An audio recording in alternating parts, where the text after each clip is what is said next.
Só sei que nada sei, penso logo existo. Alguns dos chavões da filosofia não têm realmente os significados que nós comumente lhes atribuímos.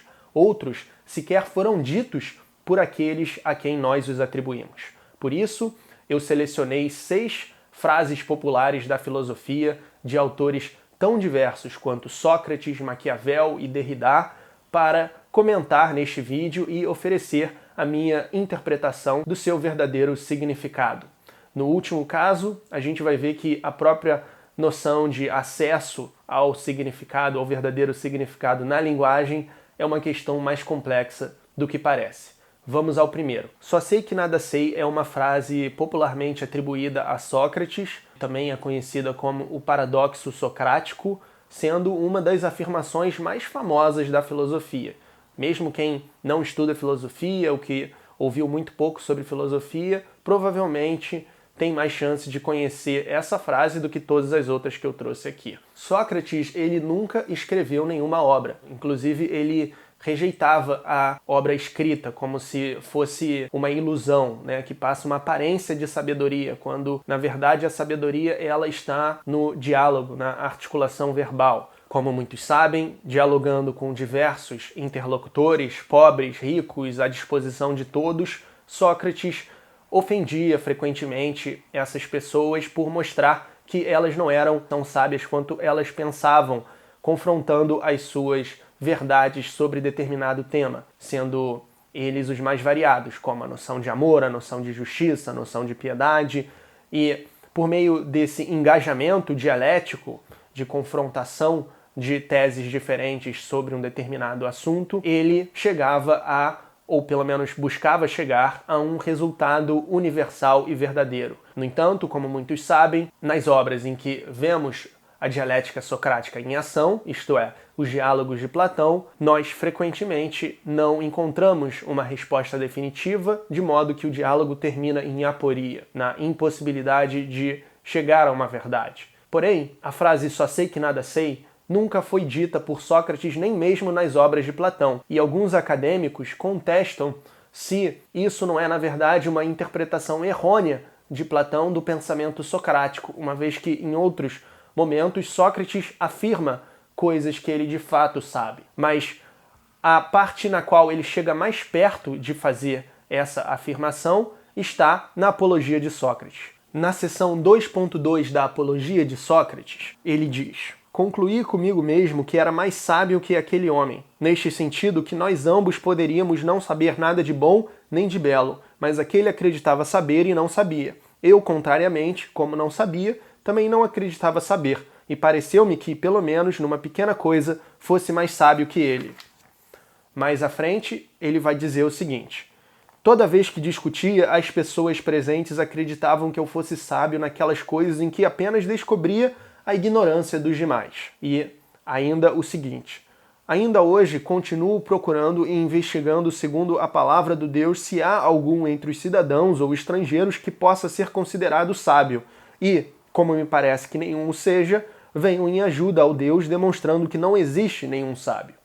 Então, essas, sobretudo a primeira que eu citei, são as afirmações de Sócrates na Apologia que mais se aproximam desse chavão que ficou famoso. Nessa obra, conforme nos conta Platão, Sócrates foi considerado pelo oráculo de Delfos o homem mais sábio da Grécia. Mais importante do que saber se Sócrates, o Sócrates real, realmente defendia essa ideia de que ele não sabia de nada, é observar a importância da sua atitude com relação à sabedoria, que era a única que poderia realmente levar ao conhecimento verdadeiro, sendo a única que realmente admitia a sua ignorância. Ao contrário de todos aqueles que se sentiam ameaçados por ele, que o acusaram e o condenaram, Sócrates foi, neste sentido, o homem mais sábio da Grécia por permitir o desenvolvimento da filosofia. Os fins justificam os meios. Novamente, o filósofo ao qual nós atribuímos essa frase nunca a afirmou. Tem uma parte na obra O Príncipe, no capítulo 8, que ele fala algo parecido com isso, que eu acho que pode estar por trás desse equívoco, mas o que ele fala tem muito mais sutilezas, muito mais nuances. Eu soube recentemente que essa frase foi dita pelo poeta romano Ovídio, embora eu não tenha certeza, porque eu não conheço a obra de Ovídio, mas eu li na internet que ele escreveu isso na sua obra Heroides. Mas a grande ideia maquiavélica nesse sentido é que o soberano pode, para atingir os seus objetivos, valer-se tanto do bem quanto do mal, se necessário. Ele deveria, no entanto, buscar inclinar-se à compaixão, ao bem, mas, se preciso, deve saber também valer-se do mal. Nesse sentido, o soberano está acima da moralidade. Então, está nas mãos do soberano fazer com que o Estado alcance a virtude, seja um grande exemplo para os outros e proporcione um bem-estar e uma satisfação para a maioria dos seus membros, da sua população. Não importa se você precisa, enquanto soberano, valer-se do mal ou do bem para atingir esse resultado, porque uma vez atingido esse resultado, tudo vai parecer estar em ordem. E isso é mais importante do que a ordem real, especialmente a uma ordem de natureza moral ou ética. No capítulo 8 da obra O Príncipe, intitulado Como devem os príncipes honrar a sua palavra, ele diz: os homens mais julgam pela visão que pelo tato, uma vez que todos podem facilmente ver, somente uns poucos sentir. Cada qual vê o que pareces ser. Poucos têm o sentimento daquilo que de fato és. E estes poucos não ousam contrapor-se à opinião dos muitos, que contam em sua defesa com a majestade do Estado. Ademais das ações de qualquer homem e mormente das ações de um príncipe, nenhum tribunal sendo competente para julgá-lo, consideramos simplesmente os seus resultados. Em sendo assim, o príncipe deve fazer por onde alcançar e sustentar o seu poder. Os meios serão sempre julgados honrosos e por todos elogiados. E isto porque apenas as suas aparências e as suas consequências ater-se-á o vulgo. Este vulgo cuja presença é predominante no mundo. De resto, pouco contam as minorias quando as maiorias têm onde se apoiar. Então essa é a ideia maquiavélica. Se esses dois primeiros já foram úteis ou interessantes para você, deixa sua curtida no vídeo, pois isso ajuda muito o vídeo a aparecer para mais pessoas que podem se interessar, e assim o canal a crescer. A terceira afirmação é o famoso cogito cartesiano, o penso, logo existo. Descartes nunca disse isso? Não, Descartes disse isso. Alguns realmente foram ditos por aqueles a quem atribuímos suas afirmações.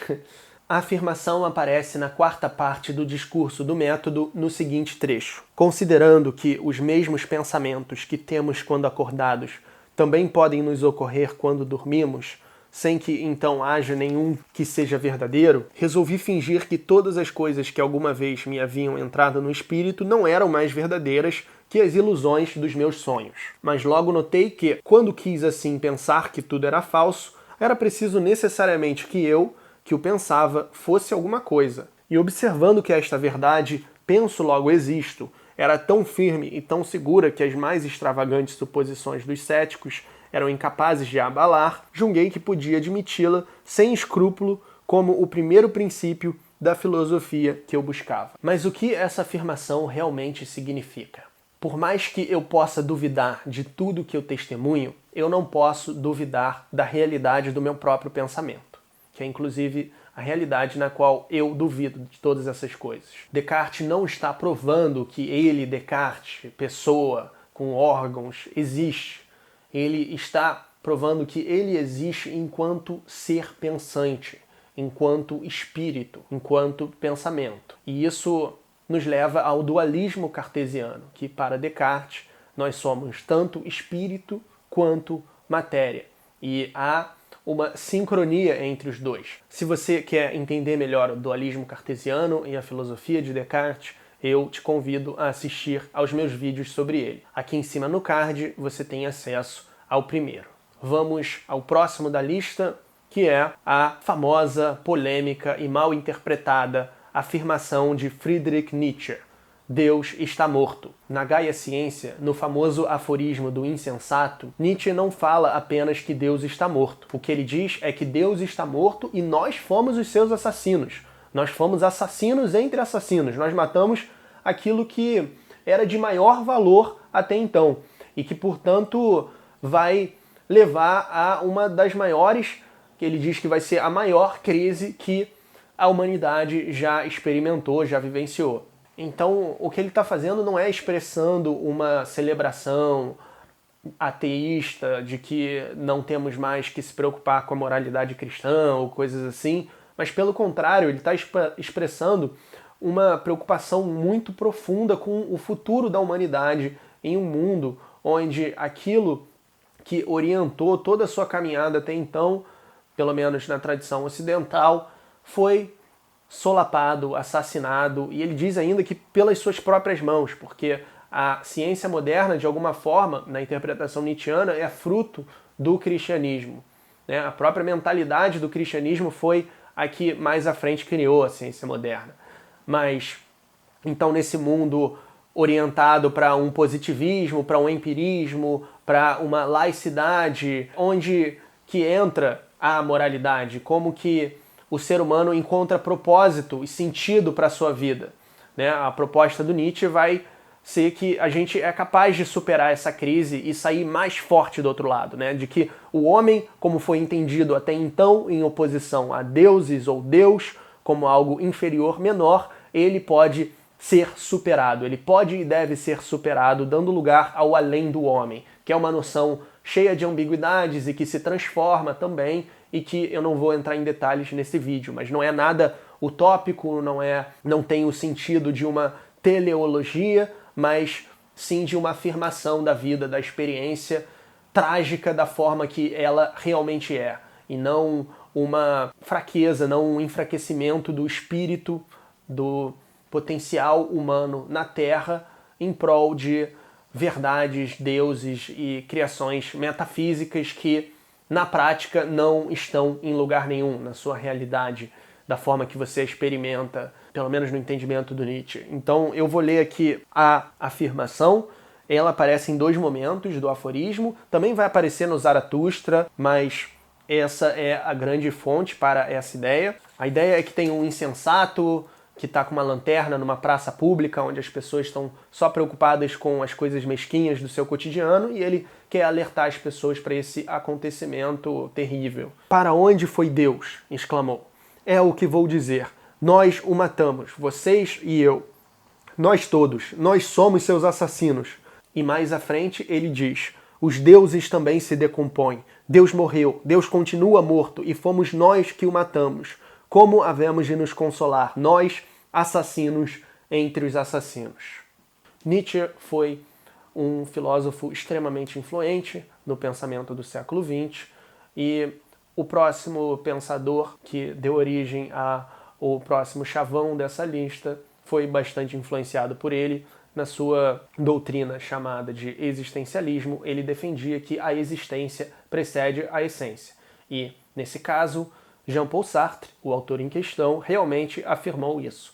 Vamos ler um trecho do Existencialismo é o Humanismo, obra que eu estudei aqui no canal, e você pode clicar nesse vídeo aqui em cima no card. Essa obra ela foi intencionada para ser já uma espécie de propaganda, de esclarecimento para as pessoas em geral do que era o existencialismo, né? Foi adaptada de uma conferência, na verdade, que o Sartre fez. Ele diz o seguinte: "O que significa aqui que a existência precede a essência? Significa que o homem existe primeiro, se encontra, surge no mundo e se define em seguida. Se o homem, na concepção do existencialismo, não é definível, é porque ele não é inicialmente nada.